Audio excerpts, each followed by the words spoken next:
You think your phone is stealing your time. It's not. It's stealing something worse. It's stealing your brain's ability to go deep. Every time you check a notification real quick, you're not losing 30 seconds. You're losing your capacity to focus for the next 20 minutes. There's a name for this. It's called attention residue, and a computer science professor named Cal Newport wrote an entire book explaining why the app on your home screen is quietly making you dumber, slower, and replaceable. It's called deep work, and once you understand the mechanism, you'll never scroll the same way again. You sit down to write an essay, or study for an exam, or finally start that side project. 10 minutes in, your hand moves to your phone before your brain even decides to. You check one notification. Then you're watching a guy in Ohio review gas station sandwiches. 20 minutes disappear. You come back to your work and it feels foreign, like someone else wrote the first paragraph. I used to think I was just broken. Like everyone else had some willpower gene I skipped. Turns out it had nothing to do with willpower. If that sounds familiar, you're not lazy. You're not undisciplined. Your brain has just been trained, repeatedly, hourly, to crave interruption. And Newport's book exists because he noticed almost nobody was talking about what that training actually does to your mind.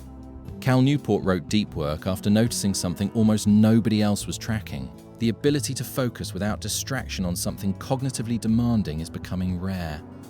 At the exact moment, it's becoming the most valuable skill in the economy. Everyone else is optimizing for shallow work, replying fast, looking busy, staying reachable.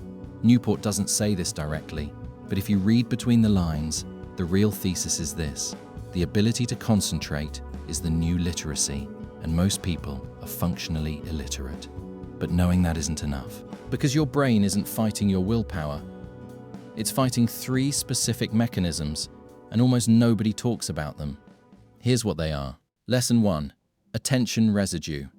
Here's the mechanism nobody explains to you.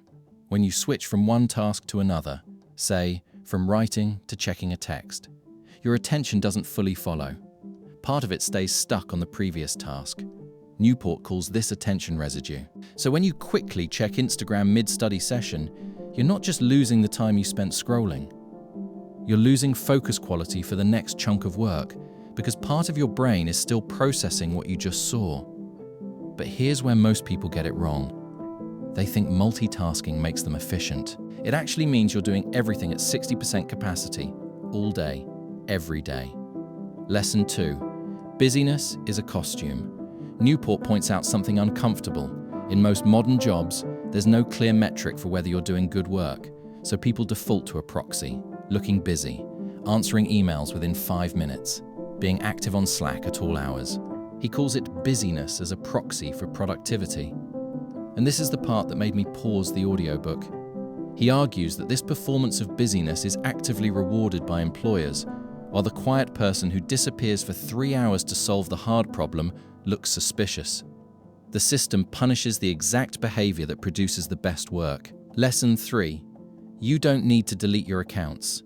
This is the one that actually changed how people apply the book, because most readers assume Newport wants everyone to become a hermit. He doesn't.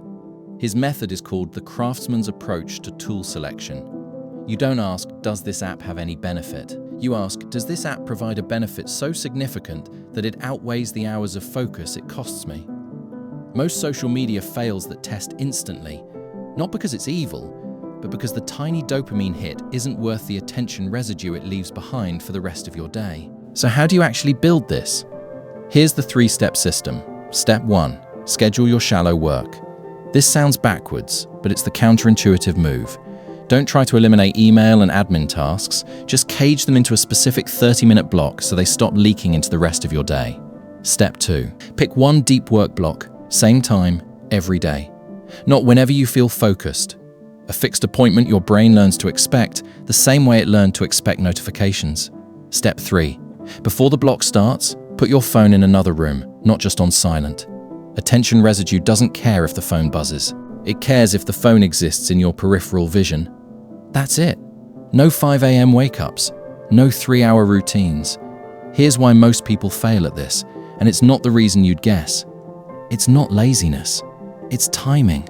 They expect deep focus to feel good immediately, and the first few sessions feel like withdrawal, because in a sense, they are. The ones who actually pull this off treat that discomfort as proof it's working, not proof it's broken. And here's the part that saves you months of trial and error.